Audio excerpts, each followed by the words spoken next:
Demonizing your ancestors, that's exactly what it takes in order to make yourself a slave, Mr. McKay. Because that is exactly what you did. You have made yourself a slave to the establishment and to the religion to which you participate in. Now, this is not only just something that indigenous people or black people or any other persons, this is something that around the world, across the world, has happened over and over again. You see, when you want to control a people, then one of the first things you have to do is to demonize whatever religion that they believe in, regardless of if that religion had great things or not about it. Mr. McKay, I want you to go and read King Leopold's letter to the priest in the Congo. And when you read his letter, one of the things that you will realize that at his level of understanding, he knew that the religion that was practiced by the people in the Congo taught them that thou shalt not murder, thou shalt not steal, thou shalt not kill. They knew that all those things were wrong, sleeping with another man's wife. He admits that he knew that through their religious practices, they knew that those things were wrong. So tell me again how they were practicing witchcraft and devil worshiping. But what he also said in that letter is that you have to demonize their religion, because they will never follow the Christianity that Leopold wanted to enact upon them in order to subjugate them if they believed in their own religion. And then he went on to kill tens of millions of them, rape the land and rape the people. And Congo is still suffering from that to this day.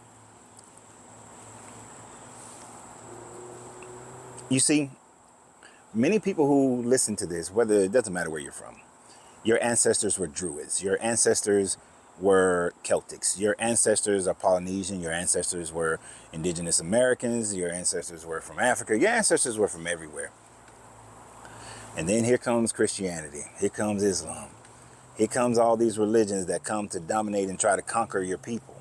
And when they come to dominate and conquer your people, they demonize your religion, the religion of your people. And they tell you today, oh, they worship the devil. They practice voodoo. Voodoo is about taking control of people and bringing negative things in their life. But if you actually studied voodoo, you would learn that it was actually brings a curse upon yourself if you try to put a curse on someone else. And what you may think is curses, oftentimes are protections. When someone evil is enacting their evil ways upon your life, you reverse it. The idea is that you reverse it back onto that person. So it's more of a protection and not putting a curse to try to do harm to someone. That's if you actually studied it. If you actually studied Ifa, which as far as I'm concerned, and as far as I know, and through searching through my genealogy, my family, the majority comes from the Yoruba and Igbo tribe, and some come from the Mali tribe.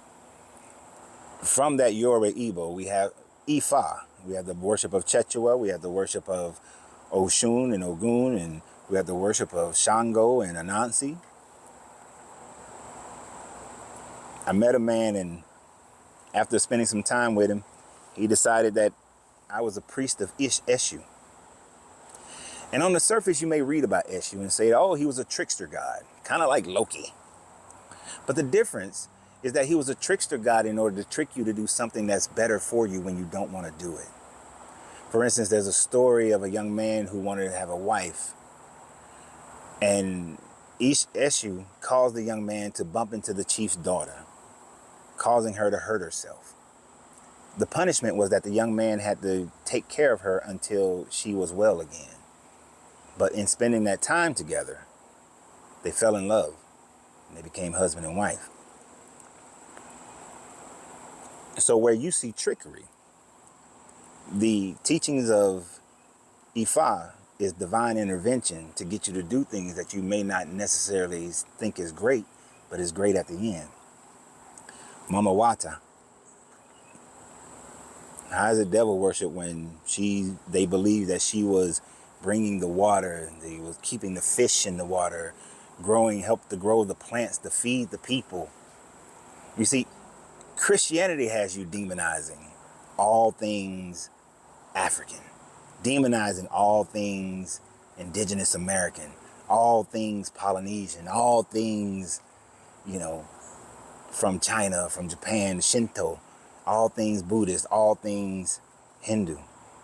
The fact that we even use the term Hindu is the Christians going into the Indus Valley, and because of their inability to utilize the language of the people correctly, called it Hindu.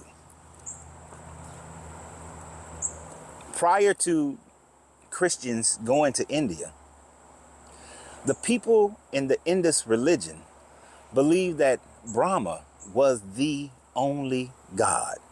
That's it. The all-encompassing God. And that the other deities of what Christians call deities were merely aspects of Brahma. So Kali is an aspect of Brahma. Krishna is an aspect of Brahma. But when the Christian missionaries got there with the support of the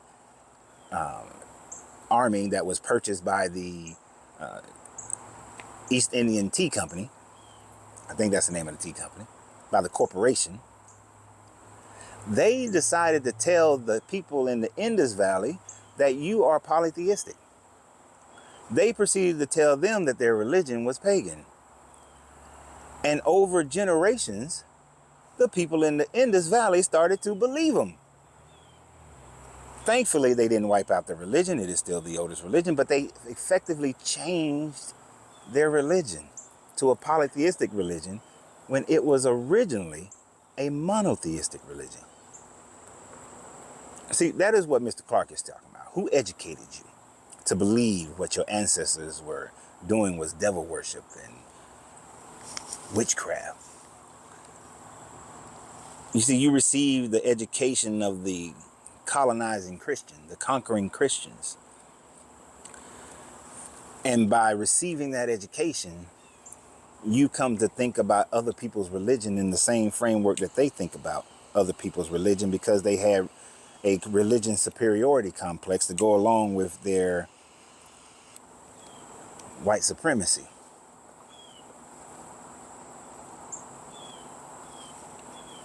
You see,